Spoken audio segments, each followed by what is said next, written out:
Lideramos el camino de la opinión pública y buscamos que la cultura del debate alcance consensos y soluciones a los problemas de nuestro país.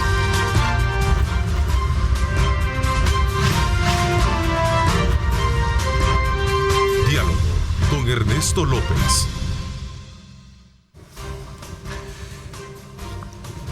Buenos días, son las 6 de la mañana con 31 minutos, 6 de la mañana 31 minutos. Continuamos con nuestra programación de la mañana.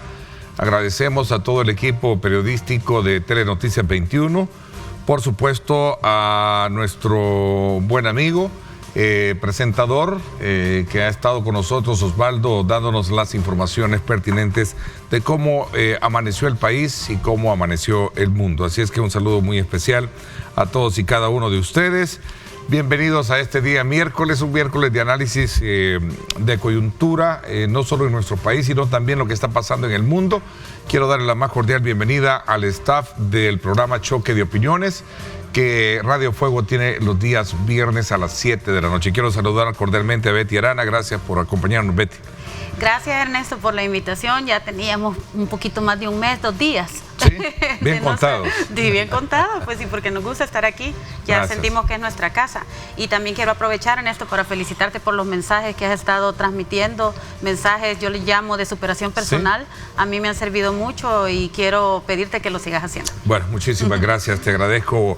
La verdad que son contenidos que estamos colocando en nuestras redes con el propósito de motivar, incentivar y, como tú dices, a veces llenar esos vacíos de depresión que quedan, emocionales, y que de alguna manera nos motivan. Creo, y quiero decírtelo por primera vez aquí al aire, lo hice porque también yo fui impactado por uno, y dije, yo creo que es importante también mostrar la experiencia de uno frente a las necesidades que otros tienen. Así es que gracias por esas palabras. Pues yo lo también recibo en mi corazón. Muchísimas gracias, te agradezco muchísimo. Vladimir Melara también, arquitecto, y por cierto el día de ayer estabas cumpliendo años, me dicen, así que desde ya también felicidades. Gracias, Vladimir, por acompañarnos. Gracias, Ernesto, a ti por la invitación. Qué bueno estar acompañado también siempre, como de costumbre, con Betty y Carlos, así que dispuesto, ¿verdad?, a hablar sobre los temas del país. Y por supuesto, siempre urge, debe de estar presente acá con nosotros don Carlos Remberto González. Bienvenido, gracias, politólogo, exdiputado, un hombre con una trayectoria política tremenda, ¿no? Gracias, de muchos años. Muchos años. Gracias por acompañarnos. Solo 45 años. Sí, gracias por acompañarnos, porque lo que buscamos es reunir en conjunto la versatilidad, ¿verdad? La diversidad del pensamiento en cuanto a los temas que tratamos, y eso es lo bonito, de la cual se extrae precisamente elementos importantes para que nuestros televidentes y oyentes, en el caso de Choque de Opiniones, puedan tener su propia lectura o radiografía de los temas. Este día vamos a hablar acerca de esta cumbre. No me hace dar un saludo. ¿Cómo no? Muchas gracias, Ernesto, muchas gracias, Canal 21. Y también es un gusto estar con Betty y con Vladimir, ¿verdad?, para tratar los temas del país que tú consideres necesario que expliquemos o Así es. Gracias. Y en efecto, con anticipación, lo quiero decir, siempre se les traslada los temas para venir preparados también cada uno con sus elementos provisorios. No, la improvisación no nos ayuda en nada. Siempre procuramos advertirles, los invitamos para tratar estos temas, y ellos se preparan para poder de alguna manera traer sus puntos y contrapuntos al respecto. Ausencias en Cumbre de las Américas. Esto ha sido un tema que muy poco se ha abordado. Me gustaría conocer desde la perspectiva de ustedes cuál es la lectura, el diagnóstico que le hacen, sobre todo porque de alguna manera muchos han considerado que esto es el resultado de un enfoque débil y también desorganizado que pueda tener el presidente de los Estados Unidos con respecto a Latinoamérica. El día de ayer, por cierto, en el marco de una gira, el presidente de Venezuela, que fue invitado, Venezuela, estamos hablando de Nicaragua y por supuesto Cuba, y otros países que no han asistido, en el caso de Honduras, que mandó a Nasrallah a estar presente dentro de una comisión representativa. El Salvador también mandó a su canciller, y otros países que han estado desde luego ausentes en la cumbre. Esto ha traído consigo, pues por supuesto, una serie de críticas, y sobre todo por el tema del liderazgo que pueda tener Estados Unidos con respecto. Decía que el presidente de Venezuela el día de ayer llamó al presidente de Argentina para poder de alguna manera convocar, hacer la contraparte de lo que sería una cumbre, ¿verdad?, en Sudamérica, y por supuesto invitar al presidente de Estados Unidos como irónicamente lo deja entrever. Bueno, hay muchas cosas que ahí están. Lamentablemente es el propio gobierno de Estados Unidos quien le metió una puñalada a la pretendida cumbre, dijo Nicolás Maduro. A ver, ¿qué piensan? Tienen la palabra como siempre. Bueno, lo interesante es que de embrollo lo empezó a armar AMLO, ¿verdad? Cuando él dijo de que no iba a ir él personalmente, sino que iba a mandar a su representante a esa cumbre. Y también hizo énfasis en que se tenía que incluir a los países como Cuba, Nicaragua y Venezuela, ¿verdad? Que son países que en alguna manera han manifestado estar de izquierda. Entonces, bien se nota que hay como una especie de discriminación política en esta cumbre. Entonces, AMLO ha tratado quizás de democratizar esta reunión que se da cada 4 años, me parece, ¿verdad? Ha tratado de democratizar, exigiendo la participación de todos los países que tienen que ver con Latinoamérica.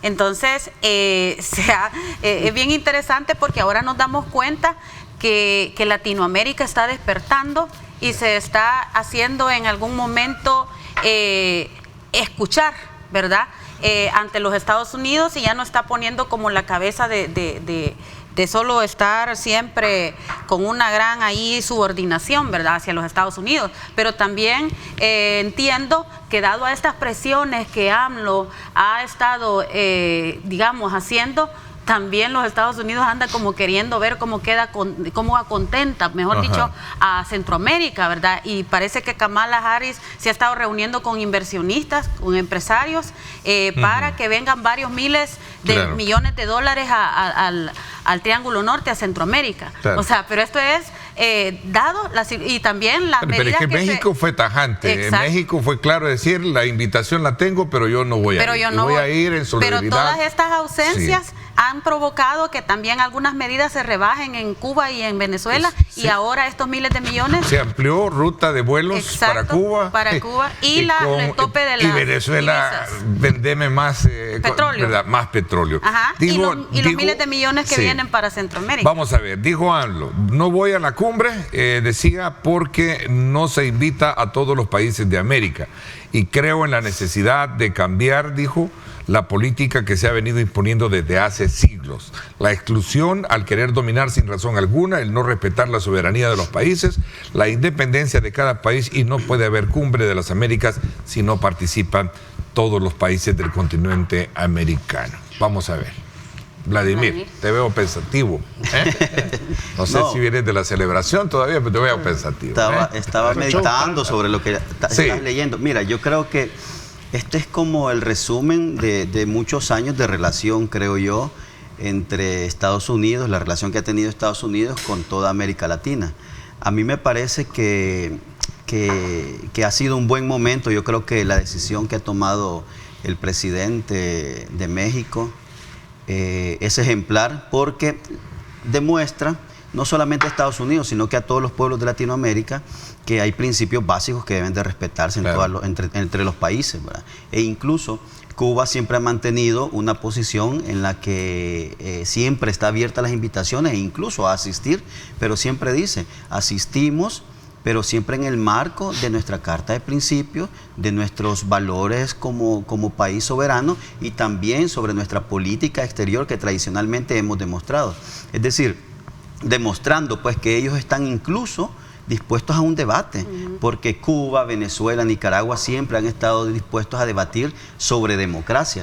El problema es que Estados Unidos tiene un concepto muy específico sobre la democracia, pero ese concepto de democracia no está escrito en piedra. O sea, ¿quién ha dicho que ese es el perfecto o que ese debe ser el modelo que debe implementarse para todos los países de América Latina? Ahora, esta cumbre que viene desarrollándose, creo, desde el 94, si no recuerdo mal, que sus orígenes los tiene en la discusión, mejor dicho, en la implementación de todas esas acuerdos económicos, de esos acuerdos económicos que se firmaban entre países, pero conforme han pasado los tiempos y las realidades de cada pueblo, hemos visto que ahora estamos con 3 temas distintos. Uno es, bueno, el comercio, economía y sobre todo migración.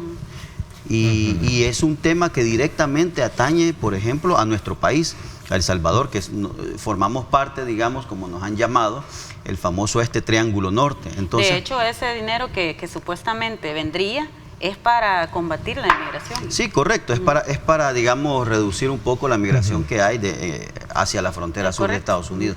Entonces, ¿qué te quiero decir con esto? Que los temas de las cumbres han venido cambiando de acuerdo a la realidad y está bien.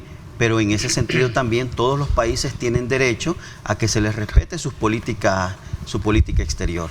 Cuba, Venezuela, Nicaragua. Ahora, hay países que habría que ver por qué tomaron la decisión de no ir ellos, personalmente representando los presidentes, sino que han enviado ahí algunas delegaciones. Habría que ver y habría que estudiar en cada país cuál es su realidad, pero me parece que en su mayoría, y aquí quiero hacer la excepción de El Salvador, ha sido por solidaridad con estos países, Venezuela, Nicaragua y Cuba, porque entendemos de que la correlación ahora en América Latina, hemos visto como en las elecciones que han habido cercanas, hemos visto cómo los pueblos han decidido ahora por proyectos más progresistas, proyectos de izquierda, y en ese sentido Estados Unidos hoy está recibiendo esta respuesta. Ok, vamos a ver, don Carlos Remberto, ¿cuál es su lectura? ¿Comparte los argumentos que han planteado sus antecesores? En parte. Mire, lo que sucede es que en política no hay coincidencias. Y esas cumbres son políticas, ¿verdad? No tienen nada que ver con la economía, no tienen nada que ver con los tratados bilaterales, no tienen nada que ver con las intenciones que pueda tener Estados Unidos para Latinoamérica ni para el Triángulo Norte. Precisamente ellos saben y ellos querían que la cumbre fracasara. ¿Por qué querían que fracasara? Por la sencilla razón de que no quieren tener compromisos, más compromisos con esto. Y las cumbres se ha comprobado que del 94 cabal que empieza para acá no han servido de nada. Porque los Estados Unidos, para mantener su hegemonía, divide y vencerás. Y esta es una forma subliminal de dividir. ¿Me explico? Claro, el presidente de México sabe todo eso. Todos los presidentes lo saben, inclusive el nuestro lo sabe, que es una política exterior, parte de la política exterior, no los Estados Unidos, no que de la administración Biden, en este caso. Cada administración que llega, republicana o demócrata, tiene su propia visión sobre Latinoamérica, aunque la política exterior casi siempre es uniforme en los aspectos en que perjudica o beneficia a los Estados Unidos. Pero en este caso de la cumbre, esta no les interesaba mucho porque están con el problema de Estados Unidos inmerso, el problema de Ucrania, en el problema de rebeldía de algunos países latinoamericanos que están ahí queriendo, así como el presidente AMLO, que se quiere formar como un líder latinoamericano, ¿verdad? Entonces él, y por cierto, como dijo Betty, lo siguieron en ese aspecto, pero son los detalles, pero el fondo es eso. Entonces viene Maduro, va a querer hacer su cumbre, que también va a ser una cumbre que no va a tener ningún éxito porque no van a llegar todos los países de Latinoamérica para comenzar. Ellos lo van a hacer ellos, ¿me entiendes? Aparte. Así los Estados Unidos, eso aparte, solo que el de Estados Unidos no es que haya cometido el error de no invitar o de excluir, eso es adrede, ¿me explico? Es adrede porque es parte de la política de divide y vencerás y también es parte de la dominación que tienen que tener ideológica sobre Latinoamérica. Así es que no nos confundamos ahí. O sea, hay cosas, acuérdense que en política siempre hay cosas escondidas. Y especialmente cuando se trata de estas cumbres, que hay una agenda que también detrás de todo esto. Aunque también, rápido para complementar lo que dice Carlos Remberto. De eso se trata. También hay que ver que Biden no es como muy aceptado, ¿verdad? Sí, ni en los Estados de él está Unidos ni en Latinoamérica. Afectada. Sí, la imagen de él como que no desde lo que el hijo se le menciona del hijo como que no es muy aceptado. Yo también creo que por ahí viene también la cosa, ¿verdad? A ver, el resto. No, mira, yo insisto en el tema de que la correlación para Estados Unidos, y digo correlación pues porque históricamente, sobre todo en la década de los 90, la mayoría de gobernantes en América Latina eran gobiernos conservadores, ¿verdad?, de derecha, y coincidían mucho pues con las políticas que tenían los republicanos o los demócratas. Bien sabemos que en el tema de de un estilo conservador, sabemos que los republicanos son aún más conservadores, más extremistas que los demócratas.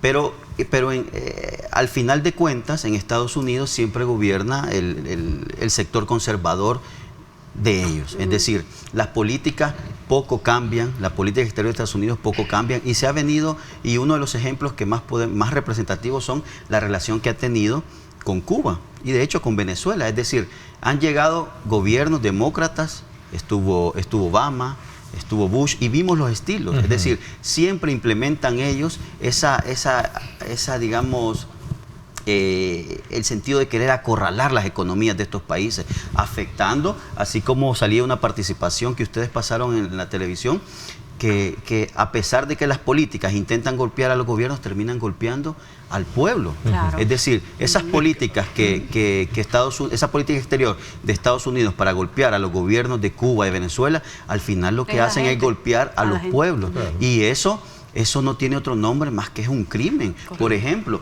hay recursos primarios que necesitan. El argumento de ellos es que no son países democráticos donde se mantiene. Ese es el problema es que no son países sumisos. Pero el problema es que no podemos nosotros, Ernesto, asumir, mejor dicho, ese discurso de Estados Unidos, porque les estamos dando ese grado que siempre les han dado, como el juez mundial. Okay. Es decir, que ellos tienen la última palabra. Veamos, Roberto. Bajo la mesa hay un arreglo entre los republicanos y los demócratas que para ellos primero son los Estados Unidos, los intereses de los Estados Unidos, esté quien esté. Entonces ellos se ponen de acuerdo en esa parte. Y lo revisan cada 5 o 10 años, para que lo revisan, en donde ellos discuten inclusive la alternabilidad del poder. Si ustedes se fijan, desde hace años, demócratas y republicanos no permiten que nadie llegue más. Inclusive la vez pasada participó un multimillonario que gastó 1.000 millones, dijo que había gastado para tratar de ser presidente de los Estados Unidos, y quedó en tercer lugar, en cuarto lugar, no me acuerdo el nombre de él, pero sí, hace unos 15 años más o menos. Ross Perot. Por ahí. Entonces, esa política es casi parecida a la que después de los acuerdos de paz, cuando llegó Arena con el Frente, que se pusieron de acuerdo en parte de la alternabilidad. Entonces, allá, bajo la mesa, también hay arreglos entre los dos partidos. Entonces, pero para ellos primero es los Estados Unidos. De ahí lo demás. Y país que se piense sublevar es apartado. El caso de Cuba. Sí, pero perdón que alternabilidad. Pero no, por ejemplo, aquí, nuestra historia, aquí no se ha puesto de acuerdo Arena ni el FMLN para la alternabilidad. No. Se firmaron unos acuerdos que era un principio democrático, la alternabilidad, que se iba a permitir. Pero aquí hubo elecciones, mejor dicho, en las que el FMLN, a punta de trabajo territorial, a punta de trabajo en los gobiernos locales, ganó la confianza y llegó al poder legítimamente. Pero decir que se ponen de acuerdo es indebido, porque no es así. A eso se debe las ganancias pírricas. Ganaba, por ejemplo, cuando ganó Sánchez Serén 6.000 votos. Hay acuerdos. Cuando ganó Funes, porque despertó y recogió el sentimiento del fracaso que se había tenido durante los tantos años que estuvo Arena. Pero son acuerdos, porque cuando no hay acuerdos no se permite. En el caso de Salvador Sánchez Serén, le recuerdo que fue una segunda vuelta. Si hubiera sido acuerdos, ¿para qué nos vamos a segunda vuelta? Es decir, no es así, no funciona así, pues tal como lo está diciendo Carlos, sino que yo sí creo que en el caso de Estados Unidos está claro que los partidos que gobiernan son de derecha, son conservadores, allá no hay lugar para otro. De hecho, la sociedad norteamericana es una sociedad muy conservadora, y están en su derecho, ¿no? Y también hay otras expresiones de izquierda, progresistas, pero no logran la fuerza que tienen, por supuesto, estos monstruos. Ahora, como son los conservadores y republicanos. También el Frente y Arena son de derecha, los dos. Sí. Pero esa es una conjetura suya, una apreciación, y está bien. Usted tiene su derecho. Veamos el comportamiento. Usted tiene su derecho. Veamos el comportamiento. Está bien. Decime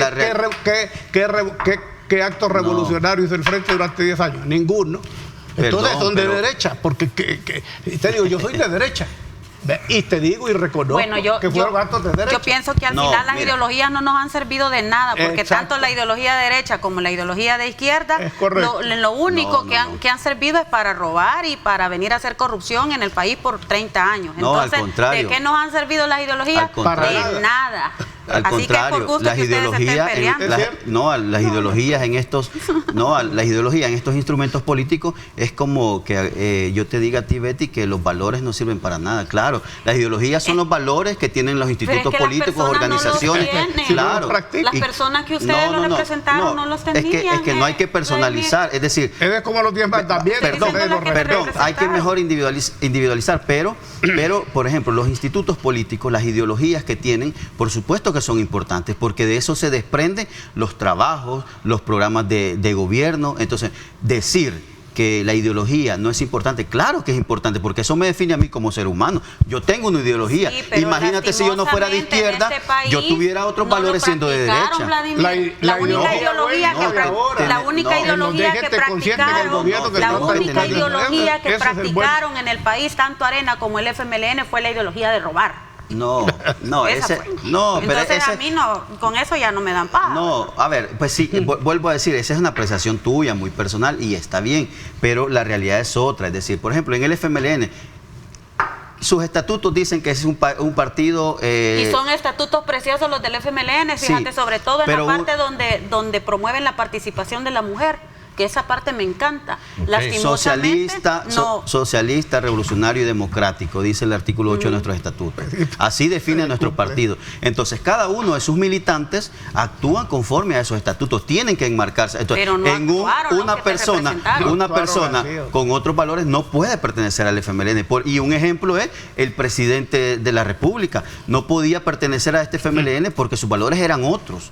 Entonces, ¿qué te quiero decir con esto? Que es importante ideología. Y, a ver, trayendo esta discusión al tema que estaba planteando Ernesto, claro que importan. Y por eso es que Estados Unidos trata de acorralar siempre y de acondicionar. Y de encofrar a todos los países. Porque Estados Unidos es conservador, tiene una ideología conservadora, y para él, países como Cuba, Venezuela, Nicaragua, incluso México y otros países progresistas de Sudamérica son, digamos, amenazas porque tienen otra manera de ver la realidad. Es que no les gusta que se subleven, ese es el punto. El caso de Bolivia también, que se le podemos hablar de Bolivia, Uruguay, ahora Perú, es decir, hay varios países, bueno, y ahora Brasil, que está a punto de entrar en elecciones, y es un caso muy importante que merece estudio. Que hay una confrontación bastante interesante entre Brasil y los Estados Unidos. Pero ¿en qué sentido?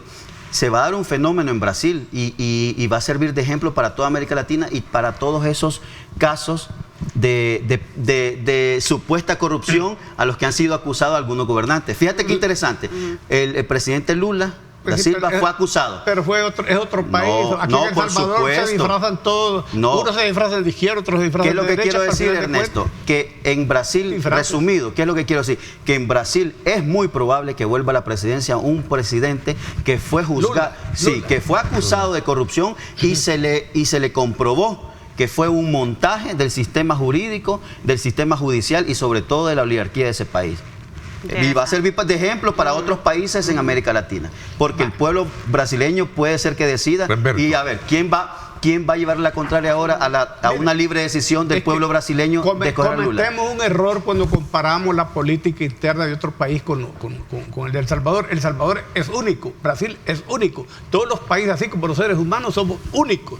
No nos podemos comparar, podemos sacar referencias, pero decir que lo que pasó en Brasil puede pasar aquí, señores. Miren, aquí en El Salvador, y a los hechos, si no revisen la historia, aquí unos que se disfrazaban de izquierda hoy son de derecha, supuestamente actúan como derecha, y hay unos que decían que eran de derecha, actúan como izquierda. Es más, la gente se decepcionó totalmente cuando vio ese casamiento de la izquierda cuando supuestamente es derecha. Pensé que estaba hablando del presidente Nayib Bukele, que dijo que se disfrazó de izquierda y ahora actúa de derecha. ¿No es de él? Estoy hablando de todo lo general. Bueno, el presidente Bukele ha sido bien honrado y honesto. Dijo, a mí esto no me gusta. Es que lo dijo desde adentro. Como dijo usted, que se disfrazó de izquierda y ahora está de derecha, creí que hablaba de Nayib Bukele. Está bien. No, yo me confundí. Fíjate bien. Hay quienes, todos, revisar todos tus presidentes, los dos presidentes, revisar toda la gente del alto mando del FMLN, todos, ¿qué son hoy? Millonarios, ¿verdad?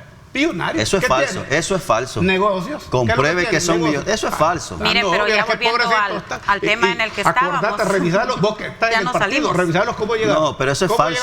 Eso es falso. ¿Y qué es lo que quiere usted? ¿Verlos toda la vida en short, en sandalia, lleno? ¿Qué es lo que quieren? Pues? Lo que te quiero decir es lo que te quiero explicar es que los disfraces políticos en El Salvador son únicos. Y El Salvador es único en su comportamiento sociopolítico, ¿verdad? Aquí yo he visto gente aquí que decían y hablaban en los mitines una cosa y cuando llegó al poder hicieron otra. Y de los dos lados, los dos lados. Andaban vendiéndole a la gente un montón de cosas, ideas, y la gente, de ahí vino la frustración, y vino la gran frustración, que esa frustración no les va a pasar por lo menos en 20 años. Por eso que yo les digo, miren señores, el FMLN puede sacar 2 diputados, uno allá en La Libertad, que es el Chino Flores, y otro en San Salvador. De ahí no puede sacar más. Me gustaría que fuera vos, mira, el de San Salvador. A mí también. Solo son 2, Arena va a andar entre 4 y 5. Los demás los va a llevar el PCN 3, gana 10, 2 el PDC, y así se va a repartir los 84 diputados. Y anoten si quieren. Yo quiero aportar algo. Anoten. Entonces, el país, El Salvador, ya venido de brujo en la mañana, lo vamos a hacer. Es único. Yo quiero aportar algo. Fíjate, Vladimir, que yo te comprendo cuando tú dices sobre los principios y todo. O sea, yo te siento que tú sí crees en esos principios que están en esa ideología del frente, porque yo en algún momento también creía en esa ideología. Ya andaba yo peleando porque Funes fuera presidente. Si yo hice campaña, dormía 2 horas al día, pues, como por 4 meses. Y al año me desilusionó el Funes, pues. Regresemos al tema de cumbre, ¿sí? Ajá, yo te entiendo en esa parte. Ahora, volviendo al tema hay de las 2.000 millones de dólares para inversión privada para aquellos países que no han asistido de los Triángulos del Norte, prácticamente 2, pero Guatemala mandó delegación también. Guatemala y parece que Honduras, parece que dice. Honduras delegación, narrala estoy allá. Pero yo no sé, corregime en esto, porque en un medio escuché 2.000 y en otro medio escuché 3.000. Se habla de 2.000 millones de dólares. Ajá. Y eso es para el tema del emprendedurismo, para la migración, evitar la migración. Inversión privada. Ajá, y para las mujeres. Ahora, ¿qué es lo que en su momento se busca con ello? Obviamente es tratar uno de los grandes temas, que es el tema de la seguridad nacional, el tema de la migración, que es el que se ha centrado, y la anticorrupción y los planteamientos de transparencia, manejo de fondos y corrupción. Son los temas centrales de la cumbre. Yo venía pensando algo. Cuando venía esos son los temas de la cumbre. Sí, por eso mismo. Yo venía pensando cuando venía en el bus, yo dije, qué bien, porque ahorita estamos en un momento donde hay una guerra contra pandillas, o sea, se puede generar el clima de ¿cómo se llama?, de tranquilidad, el clima de inversión para eso que los Estados Unidos está pensando hacer con nosotros, ¿verdad? Como países del Triángulo Norte. Y entonces, ¿por qué se oponen al régimen de excepción? Esas eran como las preguntas que yo me venía haciendo en el bus, que venía reflexionando. O sea, se oponen a un régimen de excepción cuando al mismo tiempo están pensando en invertir a El Salvador, ¿verdad? A mí no me entusiasma mucho cuando le pudiera servir, o sea, eso va a servir. A mí no me entusiasma mucho esas estratosféricas cantidades, porque siempre dicen, todos los años, le vamos a dar 1.500 millones al Triángulo Norte, le vamos a dar y digo yo, tanto El Salvador, si dieran de verdad ese dinero, ¿verdad?, este país fuera otro, el Triángulo Norte fuera otro, ¿verdad? Pero ¿qué es lo que pasa? Lo que pasa es que en el pasado también como que el dinero se ha ido... Correcto, por eso es que no me entusiasma. O por lo menos eso es lo que dice en ese momento Estados Unidos. Por eso es que no me entusiasma cuando dicen esos dineros, porque ¿a quién se lo van a dar? ¿Qué es lo que hizo Estados Unidos? No se lo dan. Es como el último dinero a las ONG, ¿para qué han servido? Los últimos dineros, en vez de dárselos al gobierno para que hiciera escuelas y otras cosas, se las dieron a las ONG. ¿Para qué? Para que estén haciendo marchas, para que anden choteando ellos una en la cumbre. Entonces, ¿de qué ha servido el dinero? Díganme ustedes cuándo una ONG aquí en El Salvador, de esas que les dan pisto, han construido siquiera una escuela. Miren, quiero destacar. Les voy a dar la palabra a los dos cuando regresemos para que sigamos con este análisis que tenemos muy puntual sobre la Cumbre de las Américas, que para muchos pues ha sido muy infructuosa, sobre todo por la no participación de uno de los países de mayor hegemonía en Latinoamérica, que es México. Claro. Para nadie es un secreto, y sobre todo tratándose de ser el país vecino de los Estados Unidos, ¿verdad? Bolsonaro sí anda en, que es una de las segundas economías fuertes en Latinoamérica. sí está presente, el resto pues ya hemos discutido de que no han asistido, han mandado sus delegaciones. Sigamos, le doy la palabra a ambos cuando regresemos, son las 7 de la mañana en punto. Gracias a todos por estar compartiendo con nosotros nuestra señal. Estamos desde luego en esta mañana en una versión de Choque de Opiniones en televisión, que es la versión radio que tiene Radio Fuego, estación del grupo radial Megavisión, los días viernes a las 7 de la noche, que no se lo pierda, que es un programa muy interesante, así como usted lo está apreciando a esta hora de la mañana. 7 en punto, vamos a pausa y regresamos.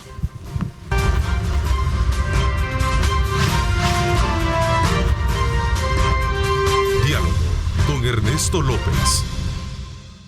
Bueno, esta mañana ya se está poniendo bien, bueno, como dicen a buen salvadoreño, ¿verdad? El debate en términos de poder lograr comprender mejor todas las aristas que entretejen esta cumbre. Una cumbre que se llena de contradicciones y sobre todo de proyecciones. Buscamos fortalecer, pero no invitamos realmente a quienes deben, no están quienes deben ser protagonistas de este cambio que para América Latina quiere los Estados Unidos. Había que darle la palabra a ambos. Mira, yo solo quiero puntualizar. En el programa de esta reunión de las cumbres hay un tema que es el de la migración, ¿verdad? Está el de comercio y economía. Pero uno de los más importantes es migración, sobre todo que nos atañe a nosotros, no a El Salvador. Y fíjate, y esto lo hablamos el viernes pasado en radio, y es que este país, El Salvador, fíjate, en 2018 fueron capturados en frontera sur cerca de 37, un poco más de 37,000 salvadoreños. Y lo quiero contrastar con lo que dicen acá, pues. Y ahora en el 2021 están 98,000, casi 99,000 salvadoreños. Aquí hay formas de leer esto, ¿no? Porque una es que las cosas en el país no están bien. O sea que... las cosas... Sí. Hay unos insensatos que decían que todos eran mareros los que estaban huyendo. Yo no sé en qué criterio lo dicen eso. Pero hay una realidad, Ernesto, y es que El Salvador tiene ese problema. La gente se quiere ir de este país. Y en el 2018, con el gobierno del Frente, habían 37,000 que se fueron y ahora hay casi 99,000. Hay una diferencia, mejor dicho, hay una alza increíble, a pesar de que aquí nos dicen que las condiciones en este país son maravillosas y que estamos cambiando y que están mejor. Entonces hay que leer bien qué es lo que está pasando. Ahora, ¿por qué traigo a colación este tema? Y es que esta cumbre debería para nosotros de significar una oportunidad para encontrar la solución por todas a esta migración que salvadoreños están viviendo. Es decir, los problemas estructurales que representan para El Salvador este fenómeno deben de atacarse ya. Es decir, la improvisación nos estamos dando cuenta de que no sirve.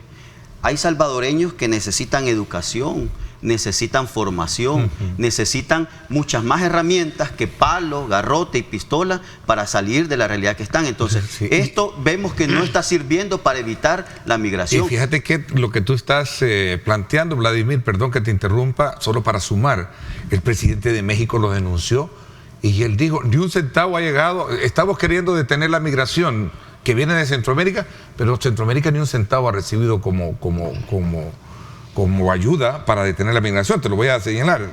Dijo en una conferencia matutina que a los países de Centroamérica no ha llegado ni un centavo del fondo prometido de los 4,000 millones que también se habló la vez pasada, que es lo que decía Carlos Remberto, para atender el fenómeno migratorio y erradicar los movimientos irregulares hacia los Estados Unidos. Aquí es que también quiero puntualizar en eso. Es decir, Estados Unidos tiene un compromiso moral, ético que debe de tener con estos países, porque ellos también son culpables, pero de una manera sí, pero ¿y qué estará pasando? Porque, bueno, obviamente para nadie es un secreto, las relaciones con los países nuestros no están tan bien. De hecho, no se ha designado todavía el embajador, se cambió al de negocios que estaba Brendan O'Brien y ahora viene Patrick Bennett. Vea, pero mira Ernesto, no nos vayamos lejos. No nos vayamos lejos. Solo, a ver, yo creo que es problema interno. Es decir, el problema de la inmigración, esencialmente, nuestros gobiernos tienen una responsabilidad que no pueden evitarla. Ahora, ¿qué podemos estar haciendo para evitar eso? Porque, mira, nos podemos ir a la región. Ahí tenemos Nicaragua aquí a la vuelta y tenemos Costa Rica. ¿Por qué la migración, los números de ellos no son como los de nosotros? O sea, ¿qué es lo que hay de diferente en estas naciones? Betty, y después va Alberto, que Betty había pedido la palabra. ¿Se recuerda? Vamos, Betty, ¿sí? No nos dejan salir. Sí. Aunque hay que tener en cuenta que las caravanas vienen de Honduras, ¿verdad?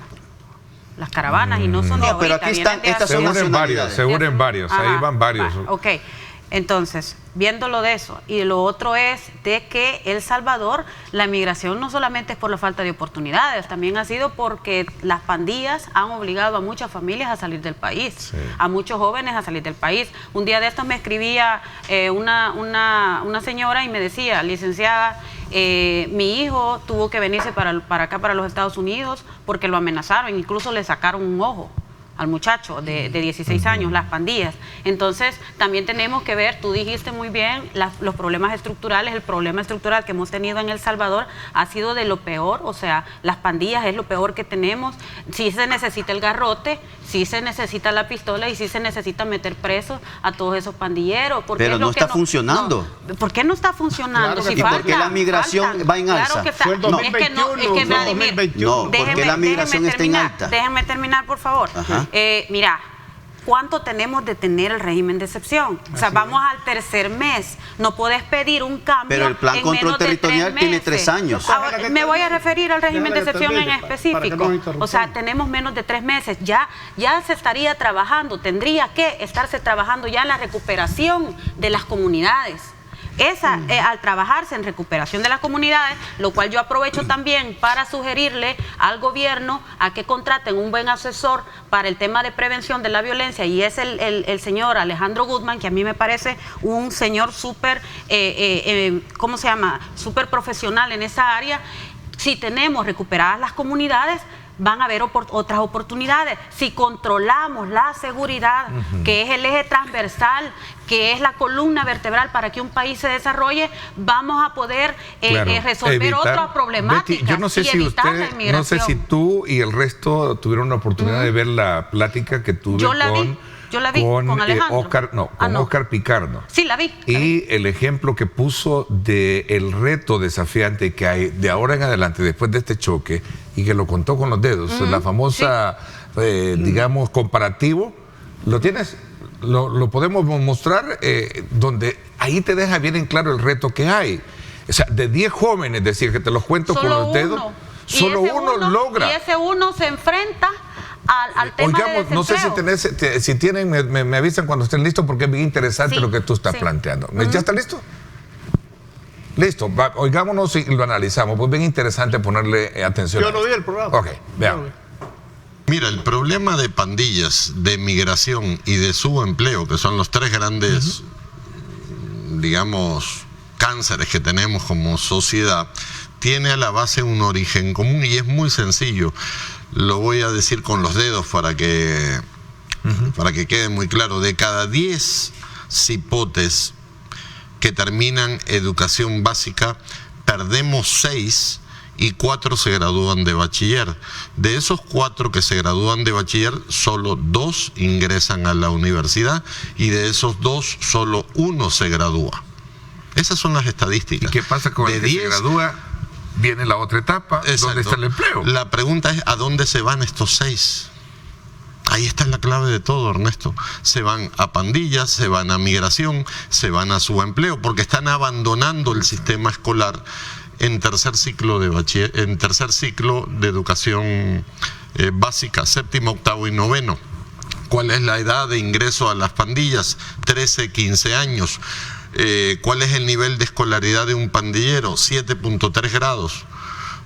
Entonces ahí está la clave de todo. Si nosotros resolvemos el problema de deserción escolar en tercer ciclo, estamos ganando la batalla sin necesidad de meter preso a mucha gente, ¿verdad?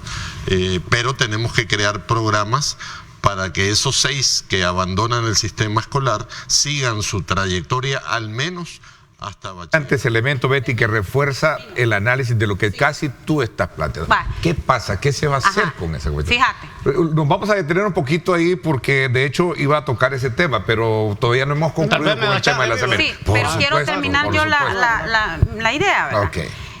es lógico que ahorita no podamos resolver el tema de migración. Son 6, te digo. Sí, son 6. ¿Por qué? Porque estamos niños, estamos en el momento de que tenemos que limpiar. Yo ese problema lo había visualizado de esta manera. En mi municipio, que es donde yo puedo dar fe, porque es donde yo me muevo, de 500 jóvenes que se gradúan en el INCO, 100 son los que logran llegar a la universidad, entre ellas la nacional y la privada, porque en la nacional llegan 30 jóvenes y los otros 70 se tienen que ir a privada. No terminan las carreras.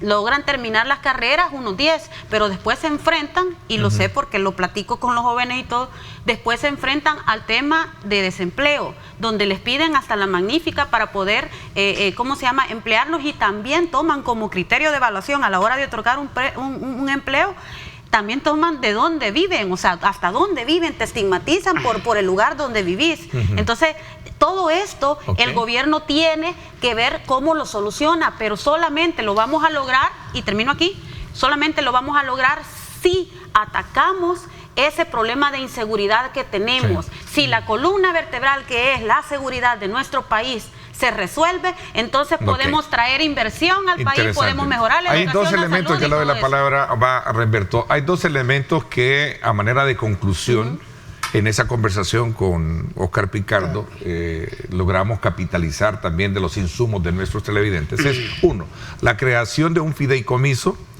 para poder llevar a estos estudiantes, a estos que no estudian, para que ellos puedan estudiar, porque a veces también el problema es la parte económica, claro. Pero, segundo, el otro elemento que yo le decía, mira, esto suena un poco duro, fuerte, pero debería de ser obligatorio que todo joven estudie, porque de lo contrario...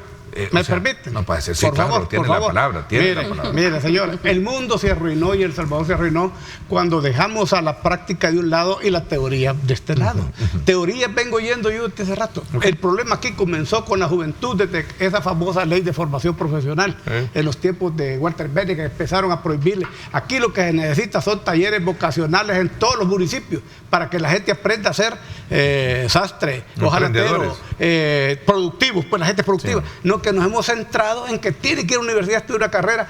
Abogados hay 30,000, ¿y dónde diablos van a trabajar 30,000 abogados? Y así, ¿verdad? Nos vamos con la teoría. La teoría, creemos que la educación únicamente es a través de las aulas. También se puede lograr educación a través de los talleres vocacionales, porque la gente empieza a trabajar y empieza a cultivarse y empieza a ganar la vida. Si la vida es corta, la vida productiva llega apenas a 30, 40 años. Entonces, hay gente que se echa 20 años en las universidades y cuando sale se topa con el problema que no hay empleo. Entonces, miren, eso es una cosa. Yo la vez pasada, hace años, escribí un artículo protestando por la ley de formación profesional y les dije yo, miren, en unos años vamos a tener delincuencia.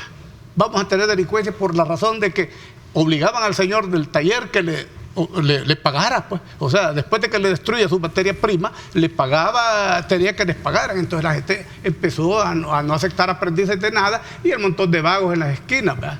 El montón de vagos en las esquinas aprendiendo maleatadas en vez de estar trabajando. Ese es uno de los factores más fácil eso, porque aquí venir a hablar en teoría, miren que es un poco difícil. Y normalmente los académicos... ¿Cree usted que somos demasiado idealistas pensando? Pero está bien ser idealistas. Yo quiero ser idealista. O sea, es un tema muy discutible para la calificación que una persona puede idealista. Los grandes ideales han logrado sacar adelante. No, permítanme, ustedes han hablado bastante. Miren, señores, el idealismo es una etapa temporal que dura mientras tú estás joven y tienes ambiciones. Ese es tu idealismo, el idealismo de llegar y perfeccionar las cosas. Eso pasa cuando te enfrentas a la realidad de la vida. Entonces lo que necesitamos nosotros es que la juventud enfrente la realidad de la vida y que le empiecen a explicar desde las aulas qué es la vida. Pero aquí no, le enseñan un montón de materias, ahí van los hipotes cargados hasta con 50 cuadernos en la espalda que nunca los leen, un montón de libros, negocio de las librerías, La idea suya es transformar el modelo educativo a una educación más de formación, de emprendedurismo, de empresarial. Talleres técnicos, o sea, colegios técnicos, institutos tecnológicos, ¿me entiendes? Así como hizo México. Entonces, que comencemos nosotros a hacer otro tipo de educación, pero queremos a fuerza de que todos los hipotes vayan no mucho les guste a la universidad, ¿no? Queremos que vayan y sacar una carrera que después no les sirve de nada. Y esta idea descabellada de obligarlos, que sea obligación que todo joven estudie. Bueno, el bachillerato es básico para que vayas a la universidad. El bachillerato hasta allí, pero no obligar a la gente a que sea abogado, a que sea doctor, a que periodista. Debería de ampliarse las opciones. Arquitecto. Mira. Vamos a ir concluyendo, vamos a ver. Porque yo 2 minutos llevo. Si me dan un minuto, voy a decir algo más concreto. Miren, un minuto. Aquí en el país, por ejemplo, ¿qué es lo que está pasando en este país? En este país está pasando de que, por ejemplo, los que estamos en avanzada, el 98 o 97% de la población, hemos estado 10 pasos adelante y hemos volteado a ver y vemos atrás tragedias, asesinatos, marginación, corrupción, vemos esto. Y caminamos y vemos y vemos adelante y vemos un futuro con la transformación del país. Al transformar el país, ahí va todas las oportunidades. Pero hay un grupito del 2 o el 3% que se quedó y solo caminó 3 pasos. Y cuando voltea a ver, ve lo mismo que vemos nosotros. Solo que ellos ven también el ganguerismo. Dicen, pero yo tenía un empleito, yo era el empleado de no sé quién. Ve, pero estas cosas. Entonces empiezan a hacer resistencia de 2 o 3% por lo poquito que perdió, ¿verdad? No importándole lo mucho que tiene por ganar. Esa es la gran diferencia entre el 98% que estamos de este lado y el 2% que está de aquel lado. Ok, hoy sí, ¿verdad? Lo felicito porque terminó el minuto. Ok, vámonos a la pausa. Al principio vi que habían, desde luego, ustedes dos coincidían y era, vamos a ver, parece que hay dos que no coinciden. Sí, acá en esto sí. Ahora vamos, eso es lo bueno del choque de opiniones. Vamos a la pausa y regresamos.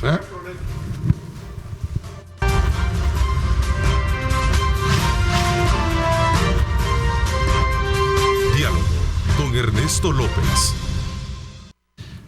Vladimir y Betty ahora no están de acuerdo muy bien con el planteamiento que hacía don Carlos Remberto. Vamos a ver, ¿por qué? Gracias, Ernesto. Mira, yo solo quería terminar de puntualizar la idea que hay un datos claros, ¿verdad?, que nos están demostrando que hay una regresión en el tema de la realidad de los jóvenes. Sí, en la migración, por supuesto. Es decir, pasar de 37.000 a casi 100.000, ahí hay eso fue total 2021, acuérdate. Las maras andaban haciendo lo que por supuesto, si el 22 no lo hemos terminado, no están los datos. Entonces, hay que esperar. Termina el 22 para ver cómo ha reaccionado esta cifra. Entonces, pero hay que ponerle ojo a eso. Entonces yo pregunto, ¿qué es lo que ha cambiado en el país para que esta migración haya aumentado en esos niveles? Y a mí se me ocurre, y lo digo aquí con total responsabilidad, es que ¿qué ha pasado con los programas de INJUVE? Bueno, la creación del INJUVE. ¿Qué ha pasado con esos programas? Bueno, el primer empleo que tenían los jóvenes y de la ayuda que tenían a la inserción laboral. ¿Qué ha pasado con Ciudad Mujer Joven? ¿Qué es lo que pasó con esos programas? ¿Qué ha pasado también, por ejemplo, con el programa de alfabetización? Perdón. Yo no sé si usted, bueno, Ernesto, tú debes de tener algún tipo de información, pero la alfabetización en este país, el analfabetismo se redujo de 17% al 9% en este país. Ahora, ese programa está muerto en este país. ¿Qué ha pasado? Entonces, cuando vos empezás a revisar, para los que critican qué hizo el FMLN en prevención y todos estos programas que ayudaban a los jóvenes, cuando tú empezás a desmenuzar y a revisar los datos, los programas, te das cuenta de que esos programas han muerto. Y claro, hoy ves el resultado en la migración. La pandemia de hecho, en la pandemia, en el año de pandemia, no hubo migración por las condiciones. Creo que hubo 18.000, 17.000 salvadoreños que fueron capturados en la frontera sur. Por supuesto que por la pandemia, ¿verdad? Pero ya cuando todas las cosas empezaron a querer tener normalidad, la migración llevó a esos números. Ahora, ¿qué es lo que quiero decir con esto? Es que debemos de ser responsables y aceptar que las condiciones en este país para los jóvenes ha ido en retroceso. Betty. Fíjate que en ese tema el año pasado... Regresando al punto, que de lo que él planteaba y no estaba muy de acuerdo con lo que... En ese tema, el año pasado yo escribí un artículo en el periódico oficial respecto a la necesidad de implementar un instituto tecnológico en el Congo pensando en la situación que tenemos de que hay poco acceso a las carreras universitarias de los jóvenes. ¿Por qué los pocos accesos? Porque faltan recursos económicos. Por ejemplo, la Universidad Nacional, el abasto que tiene no logra cubrir a toda esa demanda de estudiantes que necesitan educarse. Las universidades privadas, los pagos son bastante caros y hay programas de becas bastante pequeños, ¿verdad? Bastante cortos. Entonces, y también hay un grupo de jóvenes que no quiere ir a la universidad, quiere, alguna carrera técnica. Entonces, yo lo que pienso es que debería de aumentarse las opciones en las universidades para que los jóvenes puedan tener acceso a otras carreras y que se implemente algún proyecto educativo de la educación técnica, o sea, después del bachillerato, que sea obligatorio, como lo hemos estado hablando aquí, que el joven tenga la oportunidad de poderse capacitar en otras carreras más cortas y que le beneficie. Lo otro también es que hay que educarlos para Remberto dijo algo que me gustó, en eso sí estoy de acuerdo, de que hay que mejorar, que hay que enseñarle al joven la realidad. Tal vez no así, porque tampoco le podemos robar los sueños a los jóvenes. O sea, yo soy de las que protege los sueños de la niñez y de los jóvenes, porque eso es lo que nos lleva por ejemplo, a Betty Arana, soñar la ha traído aquí a este panel. También que sueñen, pero que no tengan pesadillas. Que sueñen. A Betty Arana, soñar la ha traído a este panel. Yo lo soñé. Es una de las cosas que me ha impulsado, ¿verdad? Entonces es importante que no le robemos los sueños a los niños, pero también les eduquemos. La currícula educativa debería de implementarse materias como la educación financiera. Es importantísimo que el niño desde pequeñito se vaya educando financieramente. Cierro con esto. Yo sí creo que se debe de invertir en la educación.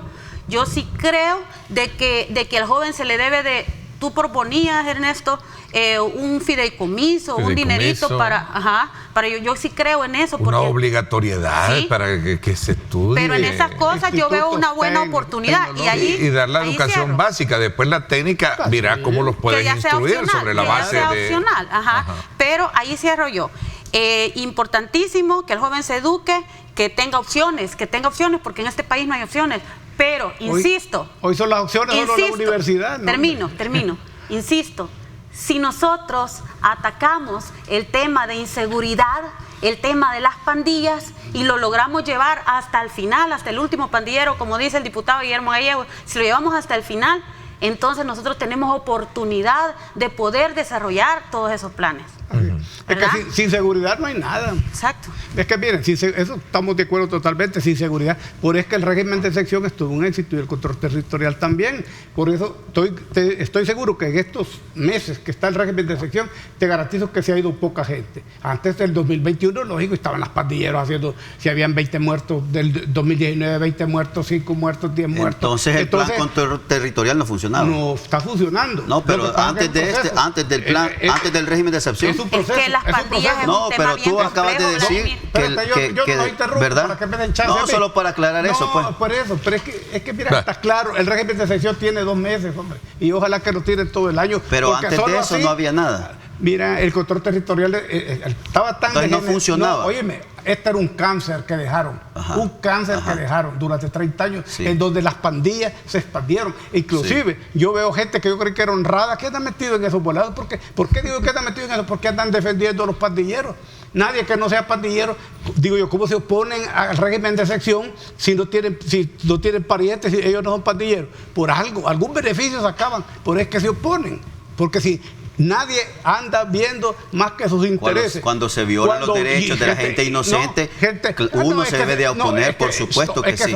Esa es otra cosa. Otra cosa es proteger a los inocentes. Esa es otra cosa. No es otra cosa porque se hace bajo el régimen de excepción. No, pero es que tienen que decir ustedes, miren señores, al gobierno, tienen que afinar los controles para ver a quién de verdad es pandillero. Tenemos 2 meses de decírselo. Pero nos oponemos al régimen de excepción sabiendo que es un éxito total, que todo el mundo lo ha reconocido, inclusive el presidente Bukele. Por eso es que hace poquito en una encuesta, el presidente mejor de todo el mundo, imagínense, ahí sale la encuesta. Entonces, ¿cuándo diablos se había visto eso aquí? Pues aquí teníamos a los peores presidentes del mundo, porque permitían que la inseguridad reinara en este país. Esa es la verdad, hombre. Entonces, no nos tapemos los ojos y veamos lo que se está haciendo. Lo que pasa es que el cáncer era tan grande que hay que ponerle quimioterapia cada rato. Eso es lo que se está haciendo con el régimen de excepción. Entonces debemos de reconocer las bondades de este gobierno y no estorbar, ayudar y criticar,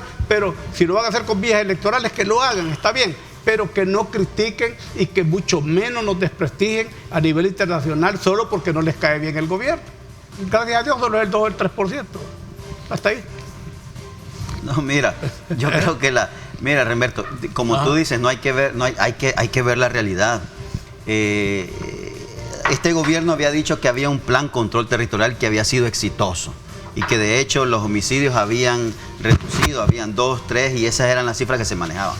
Pero de repente, aquel fin de semana que hubo cerca de 90 muertos, todo cambió. Parece de que a partir de ese día este gobierno se dio cuenta que el tema de la delincuencia era grave. Entonces, hay cosas que hay que explicarle bien a la gente. Es un proceso. Uno, nos habían mentido sobre el tema del plan control territorial.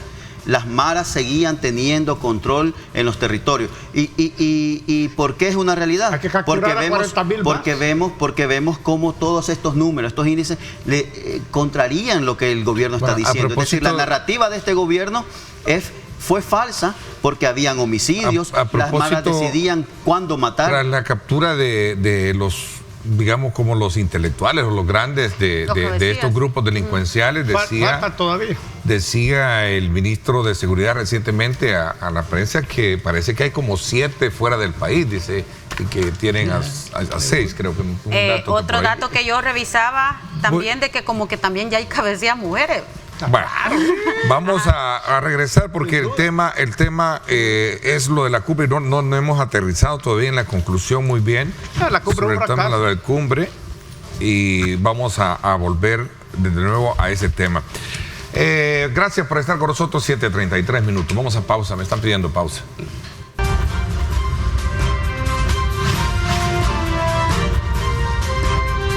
Diálogo con Ernesto López.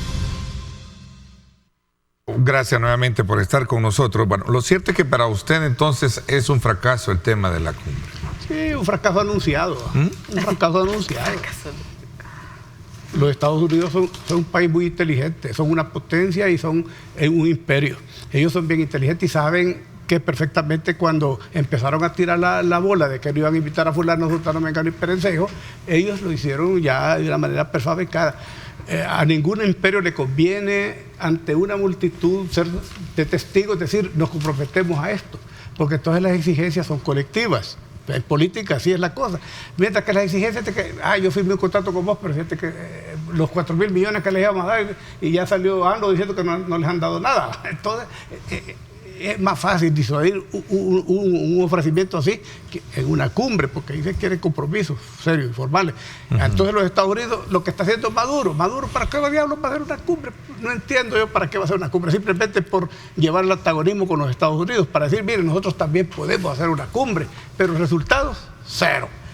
Ya han hecho cumbre ellos también. Yo pienso que para establecer relaciones diplomáticas, para que nos volvamos todos un solo organismo latinoamericano y que hagamos todo en función de toda Latinoamérica, creo que sí son importantes las cumbres. Lastimosamente, se ha tomado como que son una reunión de presidentes donde van a tomar cafecito y qué sé yo, y nada más, ¿verdad? Pero si esos resultados de las cumbres se ejecutaran en los países, entonces fuera totalmente un éxito. Yo invitaría, ¿verdad?, a que se sigan dando, pero que se den en serio, pues, porque nos beneficia de que al final todos estemos trabajando por un objetivo común, que es el bienestar de todos los latinoamericanos, ¿verdad? Yo creo que AMLO lo que intenta es democratizar esa cumbre, que no haya discriminación de países por diferentes, identidades, ¿verdad?, políticas, porque pareciera que es por la identidad política de cada país que se les margina, ¿verdad? Entonces, si es para bien, sería bueno incluirlos a todos. Por eso yo aplaudo la intervención de AMLO, que al final pues hizo eco en otros países, ¿verdad?, como Honduras, por ejemplo. Ahora, que tenga validez el que vayan solo los representantes y no vayan los presidentes, o sea, como que le pierde la solemnidad del evento, ¿verdad? Pero si eso se tomara en cuenta, yo creo que valdría la pena. Bueno, y se da en el contexto también de una gran polémica que tienen los Estados Unidos con estas muertes de las matanzas que han habido. Los 14 tiroteos, y el control de armas que en algún momento quieren imponer. Solo el fin de semana hubo 9 tiroteos. Otro nuevo es que allá se compran las armas como comprar dulces. Y pareciera ser que uno de los grandes factores que motivan es los aplausos que en algún momento dice a través del internet dan ciertos actores, ¿verdad? Que alaban. Sí. Es un arma de doble filo realmente. Perdón, sí. No, yo creo que para como puntualizar lo de la cumbre, se ha ido desconfigurando, por supuesto, desde el anuncio, ¿verdad? Creo que se está realizando desde creo que era del 6 al 10 de junio, ¿verdad? La cumbre en Los Ángeles, pero yo hago un resumen, y es que yo creo que Biden quiso evitar, y yo no sé si todos recordamos, y lo hablamos también en radio hace ya unos programas, la edición, creo que fue la cuarta edición, creo que fue en el 2005, ahí en Mar del Plata, ahí lo donde correcto, y yo creo que Biden quiso evitar la réplica de esa cumbre, porque estaba sin correlación el presidente Bush y tuvo que aguantar los discursos, y digo aguantar porque su rostro, si ustedes logran ver las imágenes de esa famosa cumbre, donde todos los presidentes de Sudamérica le reclamaban por las políticas económicas que había tenido con América Latina y sobre todo con el tema del ALCA. Entonces, yo creo que Biden, viendo la configuración que hay hoy en los países de América Latina, quiso evitar también ese incómodo momento que en su casa, imagínate estar escuchando hablar al presidente Maduro, al presidente Díaz-Canel de Cuba y a Daniel Ortega en Los Ángeles, y decirle a los Estados Unidos cada una de las violaciones que ha estado haciendo con estos pueblos. Creo que nadie lo hubiese querido, pues me imagino yo, en el gobierno de Estados Unidos. Así que el resumen para mí es que el mismo Estados Unidos se ha dado un tiro en el pie, y esta cumbre pues ha perdido esa brillantez que normalmente han tenido, porque la presencia de todos los mandatarios le da un nivel a esa cumbre importante, porque se pueden dialogar entre presidentes todos esos temas importantes.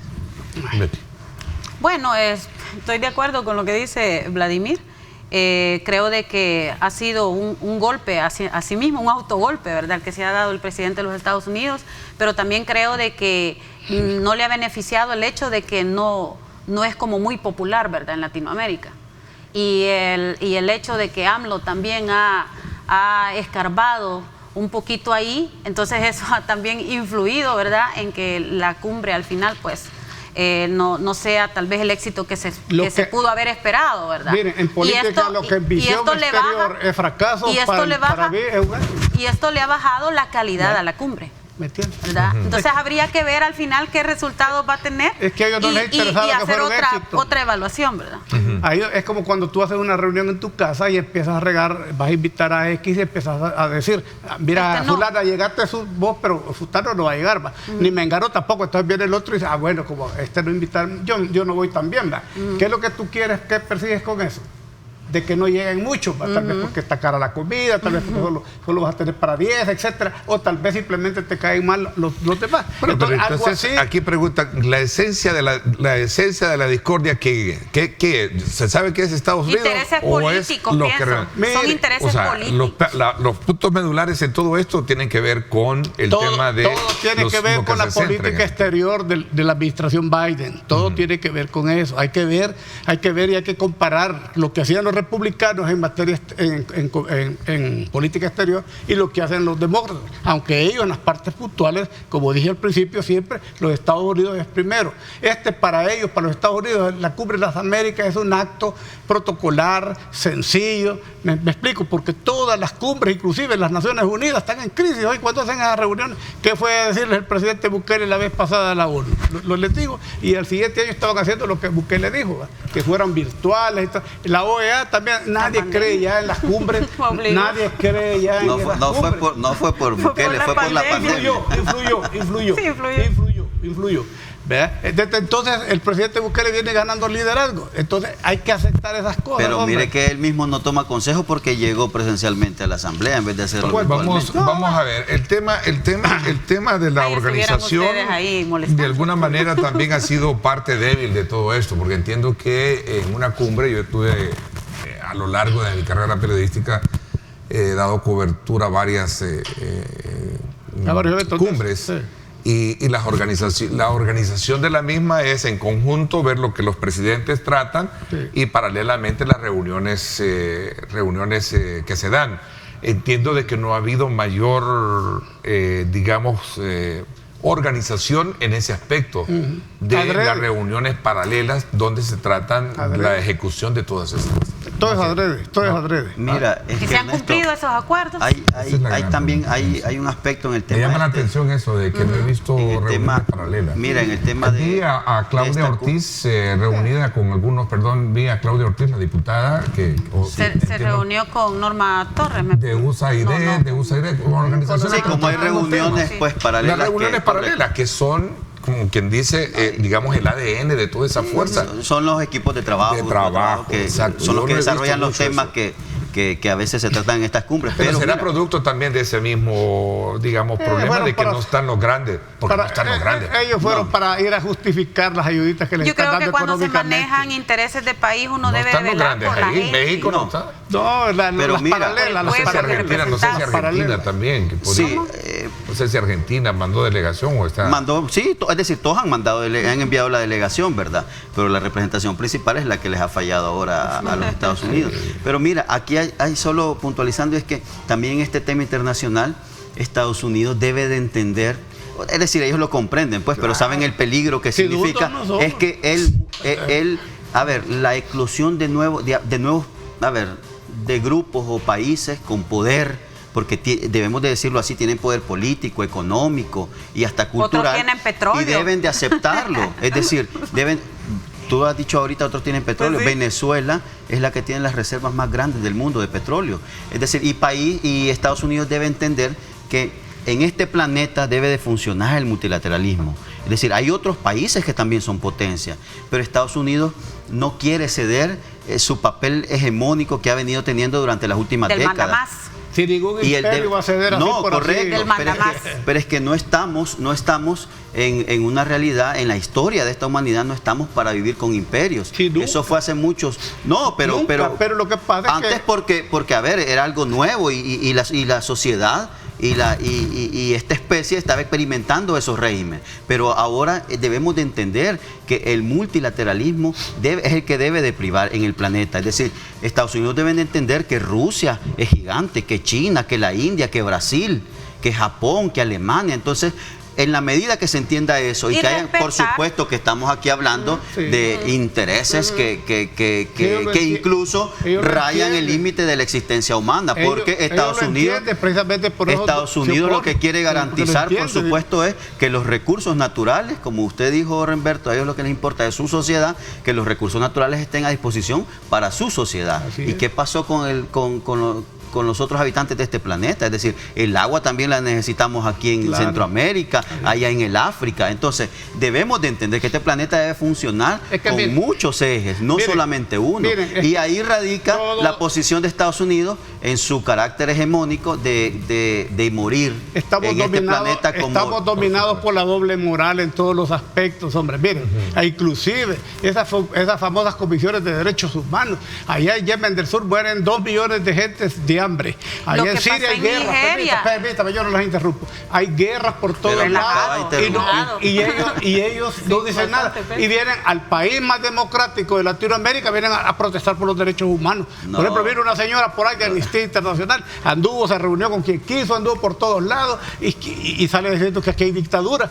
Esa es una doble moral y una hipocresía que se ha manejado desde hace ratos, hombre. Entendamos eso. El día que entendamos Latinoamérica, hay violación de derechos humanos y esa es una Latinoamérica, que somos un instrumento de ensayo, vamos a entender por qué las potencias nos tratan así. Ernesto, acabamos de ver algunas declaraciones que él tiene su proceso y debe de verlo, y la justicia, ojalá que haga justicia en su caso. Pero acabamos de ver las declaraciones del ex alcalde de San Salvador. Que dice, ¿y eso le das importancia? No, solo quiero traerlo a la colación, pero es que dice que él ve de 2 a 3 muertos en la clínica. ¿Quién le va a creer? No, pero por eso le digo, pero si abrieran la información, este gobierno abriera información, porque aquí no hay información de ningún lado. Sí, está abierta. No, al contrario. Si todos lo han reservado para 7 años. Lo que pasa es que la mentira no puede, ¿y cómo se va a divulgar Entonces, mentira? ¿cómo se combate la mentira? Abriendo la información. Sale Neto diciendo que hasta Abriendo información. Hay un dato, de 26.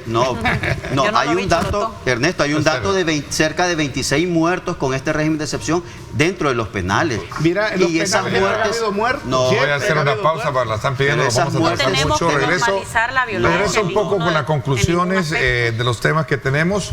Pausa, 7:48, vamos a regresar en cuestión de minutos.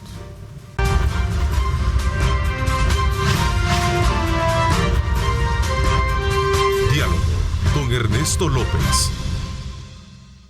Bueno, gracias nuevamente por estar con nosotros. Nuevamente yo quiero reiterarles a ustedes tener muchísimo cuidado si se desplazan por nuestras carreteras. Los sistemas satelitales nos muestran un grado de influencia de un sistema que está posicionado, por lo menos en el sector del Golfo de Fonseca, la parte de oriente de nuestro territorio, como lo podemos apreciar, que podría estar dejándonos mucha lluvia para las próximas horas. No sé si podemos tener una aproximación más hacia lo que sería nuestro territorio y poder de alguna manera tener bien claro la ubicación de este sistema que estaría teniendo presencia particularmente sobre todo el territorio nacional, dejando mucha humedad, mucha lluvia y especialmente en la zona de oriente. Ahí está, ¿verdad? Veamos un poco la zona costera de la influencia que tenemos de este sistema que estaría generando, de acuerdo a la información que el mismo Ministerio de Medio Ambiente tendrá que estar monitoreando precisamente para evitar mayores colapsos de algunos ríos, algunos lugares que representan desde luego el peligro. Usted toma en consideración precisamente ese otro tema. Bueno, el tiempo se nos está agotando. Yo quisiera que a manera de conclusión pudiésemos tener sobre los, digamos, las perspectivas de las nuevas relaciones de Estados Unidos con el tema que nos ha tenido esta mañana entretenido, que es precisamente los resultados de una cumbre donde se centra la base del tema de la transparencia, la anticorrupción y por supuesto el tema de la migración. Sí, yo esperaría de que lo que sucede en la cumbre nos beneficie, ¿verdad? Enfatizar también en que debemos mejorar las relaciones no solamente con los Estados Unidos, sino que también con otros países. Debemos ser un país como más abierto a tener buenas relaciones diplomáticas, ¿verdad? También yo esperaría que los Estados Unidos nos apoyen, en vez de estarnos siempre criticando esa oposición maligna que hay, tanto nacional como internacional, y también destacar en que la comunidad internacional no toda está en contra de las políticas que se están aplicando en El Salvador respecto a la guerra contra las pandillas. También hay comunidad internacional que nos apoya y algunos estadistas de Sudamérica ven al presidente Nayib Bukele como un ejemplo para contrarrestar el tema que tenemos ahorita, que es lo de las pandillas. Entonces, quizás lo que pediríamos, quizás que los Estados Unidos respete siempre nuestras ¿cómo se llama? Nuestras posturas, como el derecho a independencia que tenemos como país, y que nos siga apoyando en el tema de prevención de la violencia para que El Salvador pueda crecer, desarrollarse y poder también abarcar y perfeccionar todos esos temas.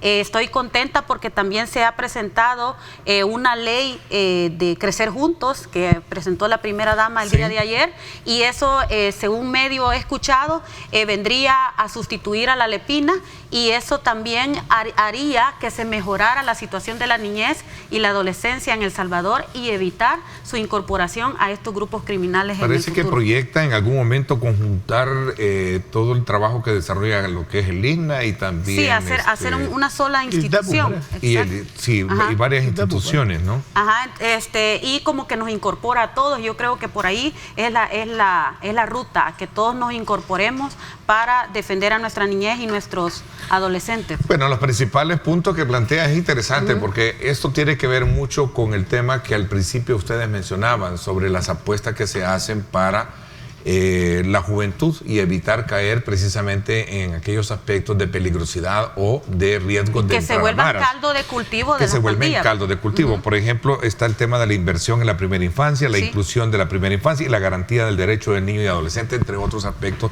que tienen que ver. A lo mejor, como decía Roberto, hay que ver la base a nivel nacional, sí, hay que ver la base, lo básico del estudio y luego lo técnico. Hay que ser prácticos. A ver, a manera de conclusión. Mire, en esta vida hay que ser prácticos. Lo que necesitamos en este momento son talleres vocacionales en todos los municipios y institutos técnicos, en vez de tanta universidad, institutos tecnológicos que le enseñen a los bachilleres que también pueden ser dueños de un taller, que también pueden ser dueños de una sastrería, que también, me explico. Lo importante es que se gane la vida honradamente. ¿Me explico? Y no que anden tratando de andar... me da risa a mí cuando sacan hasta... Bueno, yo cometí ese error de andar estudiando. Tengo 2 maestrías. Pero eso realmente... No es error, con uno... Sí, porque... Yo creo que error no lo es. No, error no es. Pero miren. Conocimiento. Sí, pero yo no... Ahora, entiendo que su enfoque va por el hecho de que el país debe de tener una currícula adaptada a un nuevo mundo. A un nuevo mundo. No, y el mundo, a un nuevo mundo. ¿Por qué antes no había tanta delincuencia en los jóvenes? Porque habían talleres en todos los pueblos. Usted llegaba ahí, le dejaba el cipote y le enseñaban a hacer sastre, albañil, etcétera, etcétera. Entonces la gente estaba ocupada ganando su dinerito honradamente, hombre. Hoy, ¿qué pasa? Se ilusionan y se forman los grandes ideales. Hay muchos universitarios que salen frustrados, ¿me entiendes? Frustrados porque cuando se enfrentan a la realidad de la vida, ellos creen que porque tienen el título de tal cosa les van a pagar $10,000 o $5,000. ¿Y qué pasa? Les pagan un salario mínimo, les pagan $500, ¿me entiendes? Desde ahí viene la frustración y también viene la intención de ser delincuente, porque toda la delincuencia es porque no quieren trabajar en cuestiones en donde no ganan mucho dinero. Sienten ellos que extorsionando y haciendo estas cosas tienen para mantener a sus hijos. Va a haber un documento de identidad y un número único de identificación a partir del nacimiento, según el proyecto que se ha presentado. Los proyectos son excelentes, pero son a mediano plazo. A mediano plazo. Ya se tiene que implementar eso en los talleres y los institutos tecnológicos, que eso sí, la gente, porque hay gente que dice, si sueña con la universidad, porque no tienen otra alternativa. Pero si a la gente le enseñaran de que también se puede ganar la vida honradamente siendo un técnico en una cuestión así, la gente... Solo te quiero robar son oportunidades. No tengo mucho tiempo, quiero es una invitación rapidito. Sí, quiero invitar al 26 de junio a la población a que se nos una a la gran campaña de limpieza del lago Coatepeque. La intención es hacer conciencia sobre que tenemos que proteger nuestros recursos naturales y el lago Coatepeque va a ser el primero en el que vamos a trabajar. Es para el 26 de junio. No y es que el lago de Coatepeque no tiene desagüe, ¿va? No tiene. Esa es la única diferencia. Sí, ese es el problema. Sí. A ver, bueno, llueve o está lloviendo fuerte, ¿no? Sí, vamos a ver. Sí. Bueno, no, yo creo que, como tú dices, a manera de concluir... ¿Qué expectativa te queda de esta cumbre, no?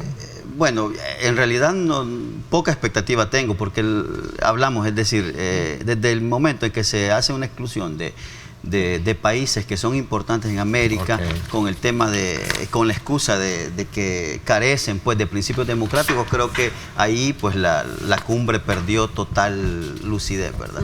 Pero yo quería puntualizar solo sobre el tema que estaban hablando, sobre el tema de la primera infancia. Yo creo, Ernesto, y ahí sí soy fiel creyente que ahí es el problema y es donde se debe de atacar. Es decir, por supuesto que la inseguridad y la delincuencia nos afecta, pero hay algo que provoca la delincuencia y es que cuando los gobiernos no le prestan atención a la primera infancia es cuando empiezan a salir todos esos problemas. Es decir, hay un génesis. Para mí, es decir, la delincuencia no es... lo detalló muy bien el doctor Picardo, pero en realidad hay otro génesis y es que la primera infancia no se debe de dejar desprotegida. Y es por eso, para mí, la importancia de la creación incluso del CONNA, que se creó en los gobiernos del FMLN. Pero para mí también, no, es que esa es otra cosa. Una cosa es tener la herramienta y no utilizarla, pero el CONNA tenemos incluso programas que sí son importantes para la niñez, la entrega del vaso de leche, la entrega de los uniformes, la gratuidad de su educación, la entrega de las computadoras. Fíjate que antes la leche a los para el otro programa eso. No, pero esas políticas, Ernesto, son las que van a generar que no haya la deserción de la que hablaba tu invitado. Estamos invirtiendo en la primera infancia y dándole un entorno seguro, al mismo tiempo que vamos alcanzando la seguridad y la paz necesaria para construir nuestro porvenir, decía la primera dama en su intervención en la presentación de este documento.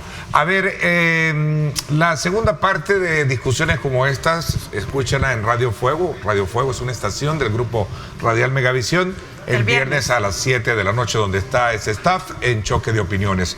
Así es que no se lo pierda, ahí se escuchan. Gracias, Vladimir, gracias, Betty, gracias también, don Carlos Remberto, por acompañarnos esta mañana. A ustedes nuevamente, mucho cuidado, hay lluvia, la carretera se pone más lisa, por eso tenga cuidado de desplazarse por la zona. Gracias, pásenla bien y como siempre recuerden lo más importante, amar a Dios sobre todas las cosas.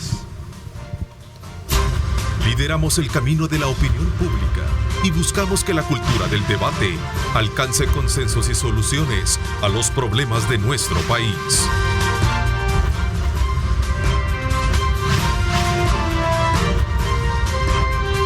Diálogo con Ernesto López.